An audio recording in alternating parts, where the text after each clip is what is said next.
Assalamualaikum warahmatullahi wabarakatuh. Berjumpa lagi bersama saya Daeng 99. Aga kareba sapoku. Jangan lupa untuk bersyukur kepada Allah Subhanahu wa taala dan rajin untuk berselawat kepada Nabi Shallallahu alaihi wasallam. Baik teman-teman sekalian, pada kesempatan kali ini saya ingin menyampaikan satu tema. Dan ini sangat masyhur atau terkenal di kalangan masyarakat Sulawesi pada umumnya.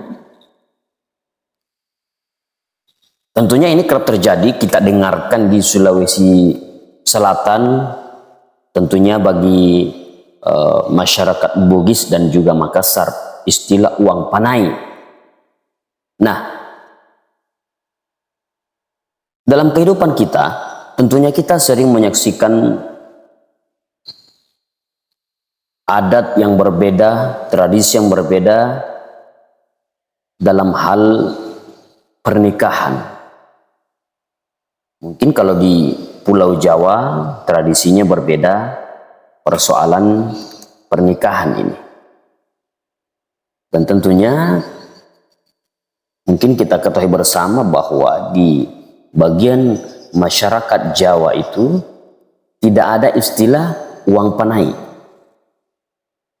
Karena di sana yang diperkuat adalah maharnya. Namun juga ada tradisi yang ada di masyarakat Jawa itu tidak terdapat di masyarakat Sulawesi Selatan atau masyarakat Bugis atau Makassar.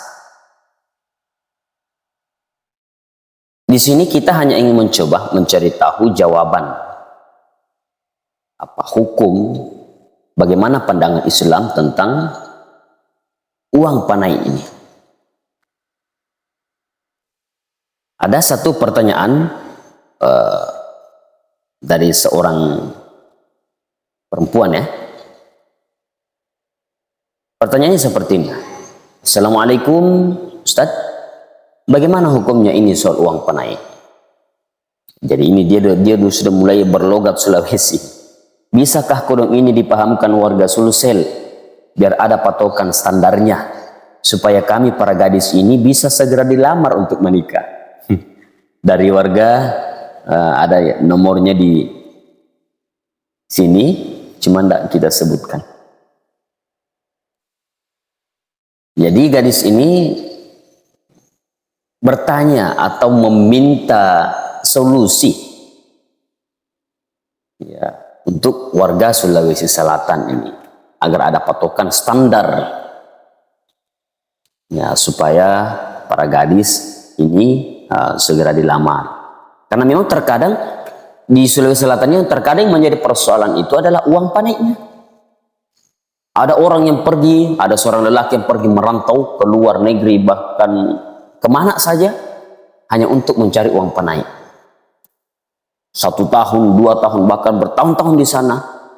Setelah itu kembali. Akhirnya banyak fenomena yang terjadi. 1 tahun, 2 tahun, 4 tahun, 5 tahun, sampai puluhan tahun, sampai 10 tahun, dia merantau hanya untuk mencari uang panai. Setelah kembali dari mencari uang panai, terkumpul kembali, ternyata wanita yang didambakan ini, perempuan yang ditinggalkan ini untuk mencari uang panai, ternyata sudah menikah dengan lelaki lain. Ini biasa juga kita lihat di media tentang perkara seperti ini. Kekasihnya sudah pulang dari merantau dengan niat yang baik, yang tulus untuk mencarikan uang panai, tapi setelah pulang ternyata dirinya sudah menjadi milik orang lain. Ternyata perempuan ini sudah menjadi milik orang lain. Kita jawab yang tadi ini. Yang pertanyaan seorang gadis ini dari Sulawesi Selatan. Islam hadir dengan seperangkat aturan dalam menjaga agama rahmatan lil alamin atau rahmat bagi seluruh alam. Peraturan Islam itu mudah, tidak memberatkan. Tapi tidak boleh dianggap mudah, dianggap remeh. Selagi apa yang dikerjakan itu tidak bertentangan dengan syariat aturan Islam, itu diperbolehkan. Maka Islam hadir tidak pernah mempersulit aktivitas manusia atau penganutnya. Ya, tentunya dalam menjalankan ibadah pernikahan ini. Ya. Kalau kita bacakan satu dalil dalam surah An-Nisa ayat 25, Allah Subhanahu wa taala sampaikan, A'udzu billahi minasyaitonir rajim, fankihuhunna bi'izni ahlihinna wa atuhunna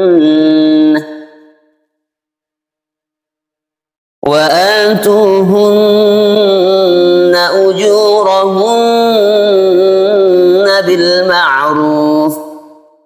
Artinya, maka nikahilah mereka, para perempuan itu, dengan izin keluarga.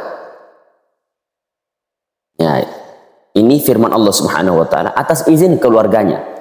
Dan berikanlah mahar-mahar mereka dengan cara yang ma'ruf, dengan cara yang baik. Al-Quran surah An-Nisa. Nah, kalau kita berbicara tentang mahar di dalam Islam, mahar ini adalah media yang bertujuan untuk memuliakan wanita, memuliakan perempuan. Berapapun yang diberikan oleh calon mempelai pria berdasarkan kesanggupannya. Ya, jadi memang berdasarkan kesanggupannya. Dan hal itu adalah merupakan salah satu bentuk keseriusan dalam menjalankan pernikahan atau memilih pasangan hidupnya.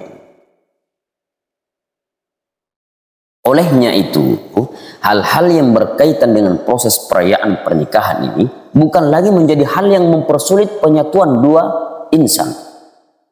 Ya, yang tadinya dia saling mencintai, tapi karena ada persoalan-persoalan seperti ini sehingga mereka tidak dipersatukan.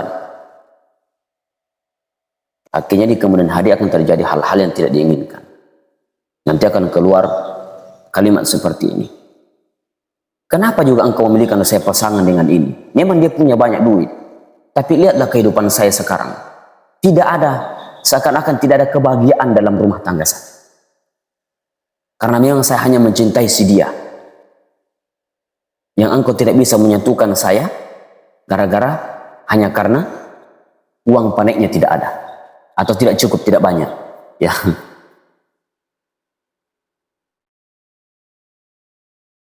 Jadi hadirin dimuliakan Allah Subhanahu wa taala. Karena sebab syarat sahnya menikah adalah adanya mahar. Itu syarat sah, adanya mahar. Jadi memang mahar ini itu adalah syariat Islam. Sudah menjadi persyaratan pernikahan ini akan menjadi sah ketika ada mahar. Ya. Ada ijab kabul, ada mempelai laki-laki dan perempuan pasti, ya. Kemudian ada wali dan saksi. Ketika kelima-limanya ini sudah ada mahar, ijab kabul, mempelai laki-laki dan perempuan, wali dan saksi, maka sudah sah pernikahan itu. Nah, yang ingin kita tanyakan lagi ini, lalu bagaimana dengan ketentuan uang panek dalam syariat Islam? Itu kan ada tuh, coba kita di mana-mana kita dengarkan, ya. Ada yang 100 juta, 200 juta, subhanallah. Uang panek merupakan sejumlah uang yang diberikan oleh calon suami, calon mempelai laki-laki kepada keluarga calon istri, yang digunakan untuk biaya resepsi atau walimatul urus di dalam keluarga perempuan ini. Uang panai atau uang belanja merupakan ketentuan yang turun-temurun, ketentuan adat yang berlaku dalam suku adat Bugis dan juga Makassar. Ya, dan hal ini bersifat wajib. Kalau di dalam adat itu, ketentuan adat itu sebenarnya ini wajib. Wajib. Itulah yang membuat kadang ada laki-laki yang memang tujuan dia bekerja adalah untuk mengumpulkan umpan ini, karena dia dianggap ini bahwa umpan ini di Sulawesi Selatan atau Bugis dan Makassar ini umpan ini memang wajib.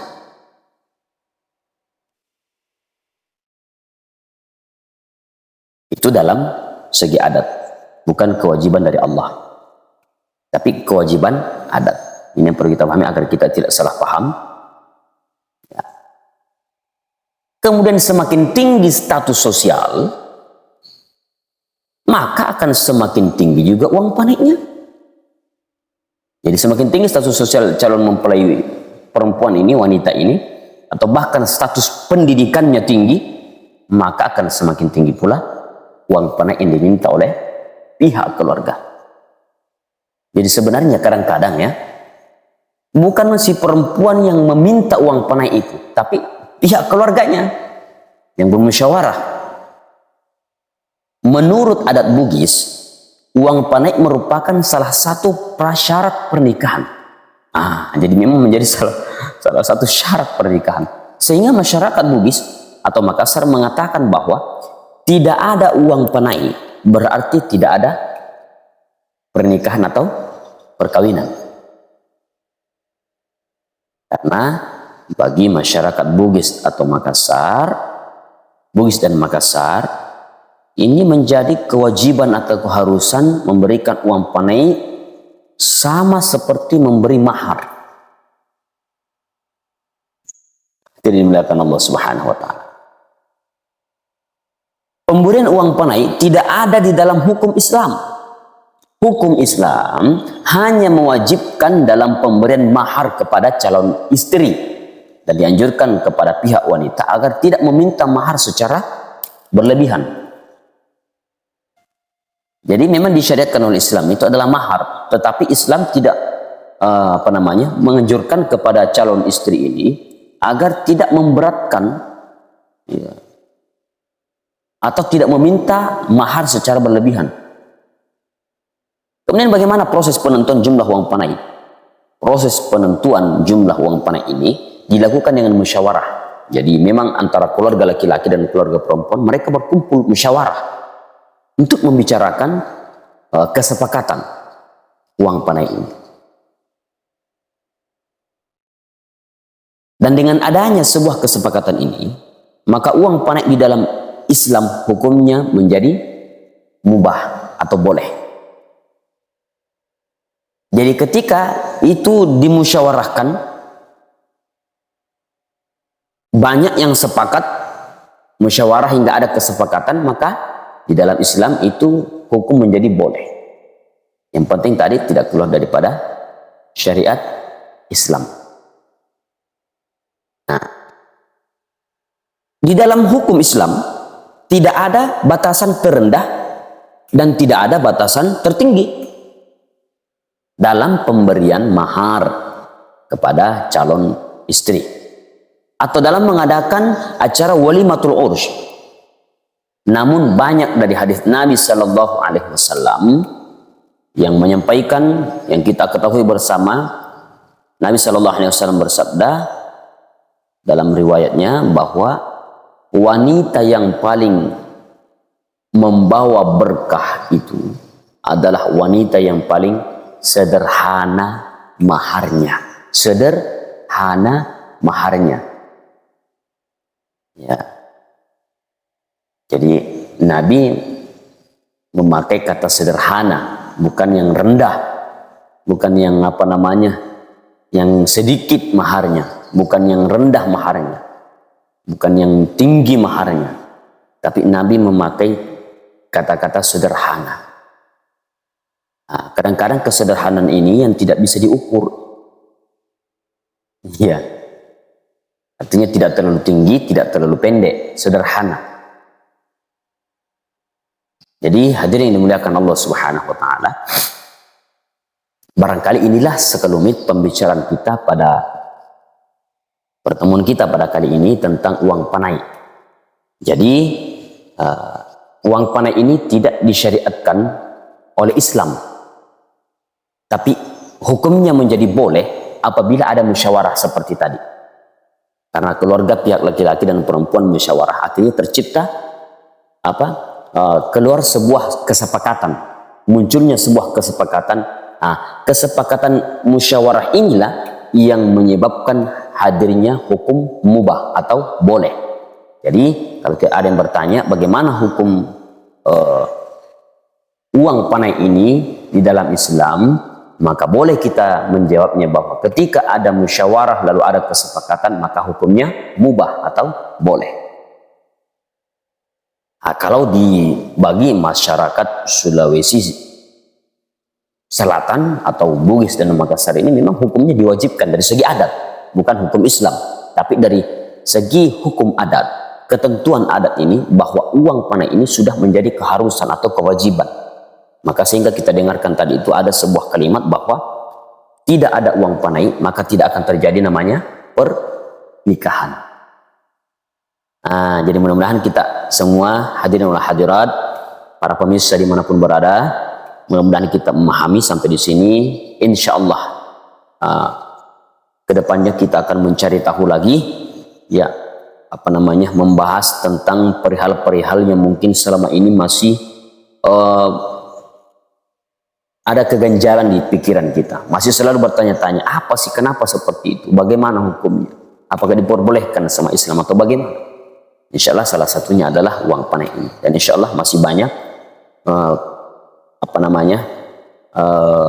pembahasan-pembahasan mengenai adat istiadat atau tradisi orang Sulawesi Selatan. Insya Allah mudah-mudahan Allah memberi kita kesempatan, kita bisa dipertemukan di lain waktu, sehingga insya Allah mudah-mudahan dengan seperti ini kita bisa lebih memahami, kita saling memahami dan tidak saling menyalahkan, dan tentunya semakin mendekatkan kita kepada Allah Subhanahu wa taala, semakin mencintai Rasulullah sallallahu alaihi wasallam, dan semakin menyambung tali silaturahim sesama insan atau sesama manusia. Al-Fakir Daim pamit undur diri. Wabillahi taufiq was sa'adah. Wassalamualaikum warahmatullahi